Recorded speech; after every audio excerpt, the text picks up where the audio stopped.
Javi, Rick, are you ready? I'm in Vegas, so I'm always ready. Welcome to the Elvis Workshop. Thank you for tuning in again. I have one of my good friends, Javi, here. How long have we known each other? I was expecting you to say I have my best friend, but one of your good friends will be good enough for now. My best Southern Hemisphere friend. Oh, okay. Where are you from? I'm from Buenos Aires, Argentina. Buenos Aires! That's how Paul Stanley from Kiss says it. Hello, Buenos Aires! So he's in town, and anytime he's in town, we like to do the videos, right? So yep, this is our second one. I know, it's been a few years since we did one. 14 years ago. Oh my. So Guys, do you have an hour and a half? No, we're going to do the fast version. This is just a really fun story. It's cool, and some fun stuff happened on this, but I was on a forum. I won't say who they are because I can't stand them, and they're still around, but there was this forum. And forum, you know who you are. That's right. And some people were on there planning a trip to Memphis, and I saw this guy kept interrupting the conversation. They were all running in circles talking about we're going to get the bus on this day, we're going to be in this place on this day, and this person kept saying, well, what time is that bus leaving? Is there an extra seat on the bus? Can I get a ticket? I'd like to be. And everybody was ignoring him. Nobody would listen. Nobody would answer. So I looked at his post, and I looked at 4 other things that he had written, and I saw that he wasn't just some goofball that didn't know anything about Elvis or was a weirdo or anything like that. And I thought, man, this dude seems like he's a nice guy. Why are they all ignoring him? It was rude, actually. So I sent him a message, and I said, look, because I lived in Las Vegas, but at the time I was in Houston. And I sent him a message. I said, look, if you're going to spend all the time and money to come all the way from Buenos Aires, Argentina, all the way to Memphis, you need to have somebody with you that knows what they're doing, where they're going, and take you around, show you everything. In case it's the only trip you have, you don't want to miss stuff. So I'll tell you what, if you're going to come up there, how about I meet you and I'll take you around and show you everything?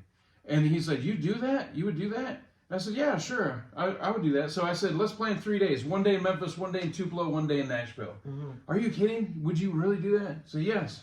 What did your sister say? Well, my sister said, I think that guy wants to rape you. In the hotel room? In the hotel room. And I asked Rick, are you planning on raping me? Because you don't know me. Why would you do all this for me? And he said, the only raping that will take place is at the gift shop at Graceland. Yes. So he flies to New York. That broke the ice, the raping ice. He flies to New York for some stuff, and then flies from New York to Memphis, and I met him at the baggage claim in Memphis, and he shows up with the flu. Yep. This was January 2010, and it was a cold winter in the U.S. So we spend, we go out and we go to Tupelo, we go to Memphis, we have a great time, but the best part of the whole thing is we go to Nashville. And if you've ever been to Nashville from Memphis, it's about a 3.5 to 4 hour drive. And we went there, and when was it, you said? January 2010. January 2010. So we drive, and I tell him, hey, would you like to go to RCA Studio B, where Elvis recorded about 1/3 of his entire catalog. Roy Orbison recorded there, the Everly Brothers, like anybody that's anybody. Dolly Parton made her name in there. All these people recorded in this one little single-room studio in Nashville. And he said, oh, I would love that. So we drive all the way from Memphis all the way to Nashville, and we get there. We have to go to the Country Music Hall of Fame, then we take a bus to Studio B. That's how it works. We get to the Country Music Hall of Fame. There's this big, giant, huge building, and there's really nobody there. And we walk up the steps, and I thought, man, maybe we're just a little early. And I go to grab the door and pull it, and it's locked. And I look down, and there's this little print on the door, and it says, like something like January and February on Wednesdays and Thursdays closed, or some weird thing. And we happened to be there that very day. And it was like, they're open almost every other day of the year, except for like these 2 or 3 days out of 2 months. And we happened to be there those days. And so it was closed. So we couldn't get to Studio B. You cannot go over there.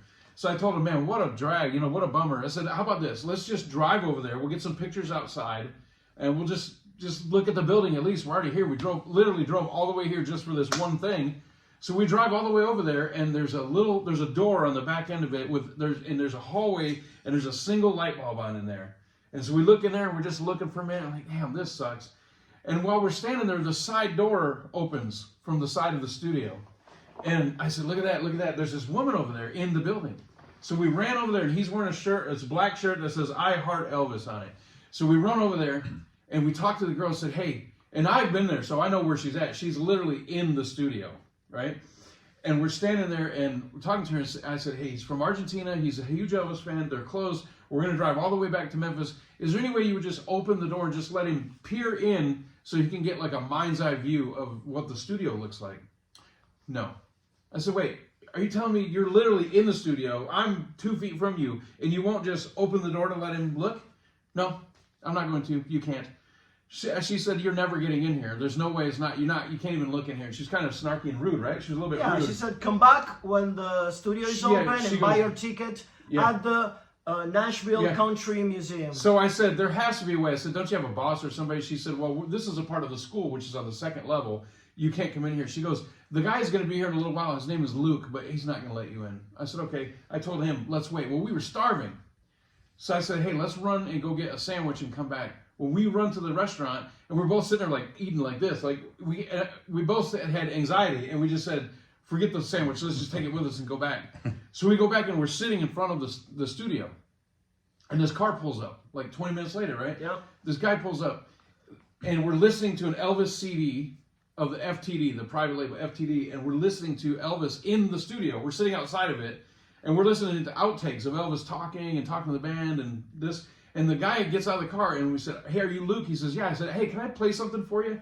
So I roll down the window, and it's Elvis talking to Felton Jarvis. And the guy says, man, I've never heard this before. I said, what do you do here? He said, well, I run the studio. I said, this is Elvis in that studio right there. And I told him the story and told him what the lady said, that we're never getting in. He goes, turn your car off and come with me. Then what happened? Then we got into the studio, and we had our own private tour. And unlimited time, we could stay there as much as we wanted. I brought a guitar with me. Well, I didn't get to that part yet, but the guy even, I was saving that for last. Okay. Erase that part. Edit that out. No spoilers, please. So, not only we just went through the whole studio, but we were talking about Elvis and stuff that happened in the studio, and the guy noticed that we knew what we were talking about. And he was hearing about stuff he'd never heard of before. Yeah, so he said, you know what? In the back, I have some microphones that were used in the 60s. House mics. The house mics. Locked away. He unlocked these microphones, and I said, can we touch them? Unzip the box. So we got our pictures taken holding the microphones that might or might not have been used by Elvis in the 60s. Well, they were the house mics in the 60s, and that's when he recorded there, so he used them. Yeah. They may not have been his vocal mics, but they were used during the sessions, for sure. Wow. Yeah, and... Then he took us into the control room. Then we sat at the desk, at the mixing board. He took us into the break room in the back. He took us through the entire studio. He gave us a private tour, and I know for a fact, because I've been told, that when you go with the country music Nashville Museum, they take a scene in a group of people. You spend a few minutes in the studio, and they rush you out back to the van. You come over in a bus, you stand in the studio, they tell you a couple stories, you get back in the bus, you leave. You don't go into the control room, you don't go in the break room, you don't see the mics, none of that stuff. But in this case, we were there where Elvis recorded more than 100 songs. Yeah.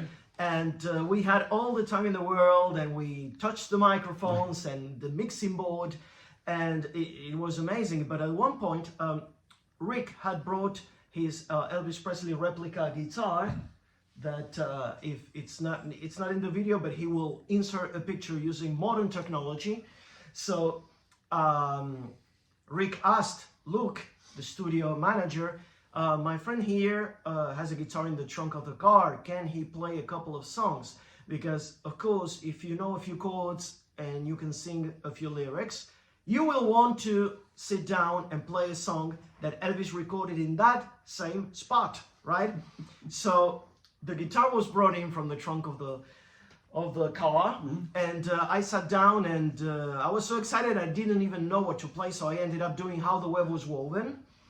And Don't Think Twice is Alright by the great Bob Dylan, Rick's hero.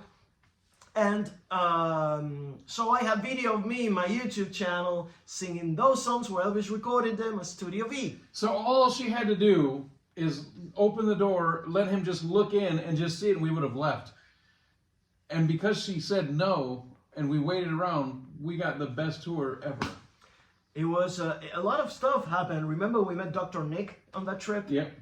And he signed your book? Yeah. We went to the Dolan Street house. Yeah. And you even asked him for a prescription, remember? You're an idiot. He's a fool. He did. I was there. Fool. He had something like a cast in his arm and said, Doctor, can you prescribe something for this? He asked Dr. Nick. Don't listen to him. He's a lying idiot. I was there. First-hand account. Anyway, then we went to Graceland. We went to Tupelo. Oh, let me say something briefly about when we went to Graceland. It was my first time in Graceland. No, I'm not gonna tell the grass part. Not the grass part. Stealing grass. We went to Graceland. It was my first time in Graceland, and Rick had been there a lot of times. But when I got there, it was getting dark, and all of a sudden I'm there at the meditation garden in front of Elvis's grave, and a lot of stuff went through my mind, and I started crying, and the tears would roll down my face, and after a while I look at my right, and there's Rick crying too. So I made him cry with my crying. Then he also sat in front of the gates with the guitar and sang "Burning Love" on the sidewalk. Yeah, I did a mini concert. He also sat on the porch at the birthplace. The porch swing in Tupelo. I sang Blue Moon on that one. Blue Moon, yeah. That was fun. Yeah. And we, driving down the road, we made a video of ourselves singing, right? We have a couple of those. It was so much fun. We had a good time. So we had been friends for 14 years. No raping going on. And the raping did not happen yet. Only in his wallet. Yeah. But anyway, it's been a few years since he's been on the channel, and the last 2 times he was here, I was actually really, really ill. I was really sick. And we went to some concerts and stuff, but I just wasn't feeling up to it, and we didn't make any videos. So. You know when you fly from Buenos Aires to Vegas and you don't know if your host will survive the whole trip? That was what happened to me. I was definitely Rick was ill. sick. I was definitely ill. So we didn't make any videos, but now you're here, and you're leaving actually tonight. So we wanted to make a quick video. So welcome back to the channel. Thanks for stopping in. Do you have anything else to say?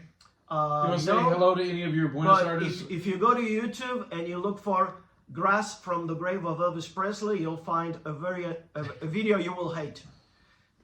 Things you do when you're young and inexperienced. He stole grass from Elvis's grave and about got himself bounced. People were not happy about it. Yeah, I got a backlash from that video. I was the most unpopular person in the Elvis world for a while. I instigated. I put him up to it. Yeah.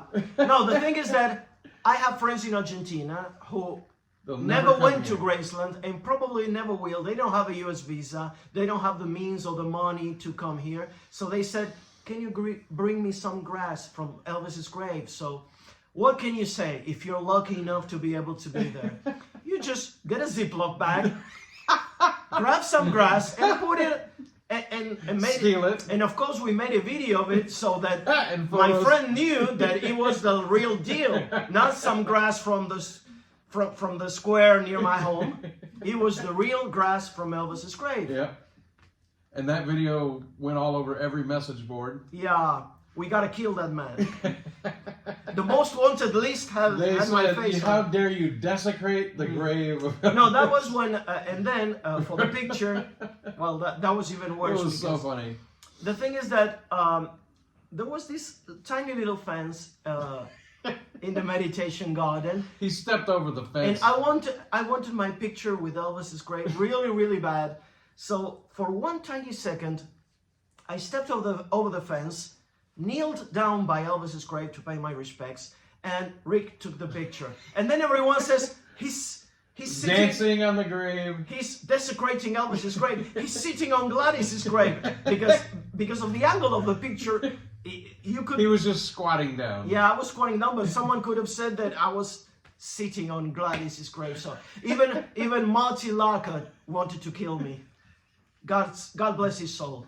I don't mean to laugh so hard. I just remember at the time the controversy, and now it's kind of blown over. You'll probably get some new hate mail after this, but at the time it was the anger was palpable.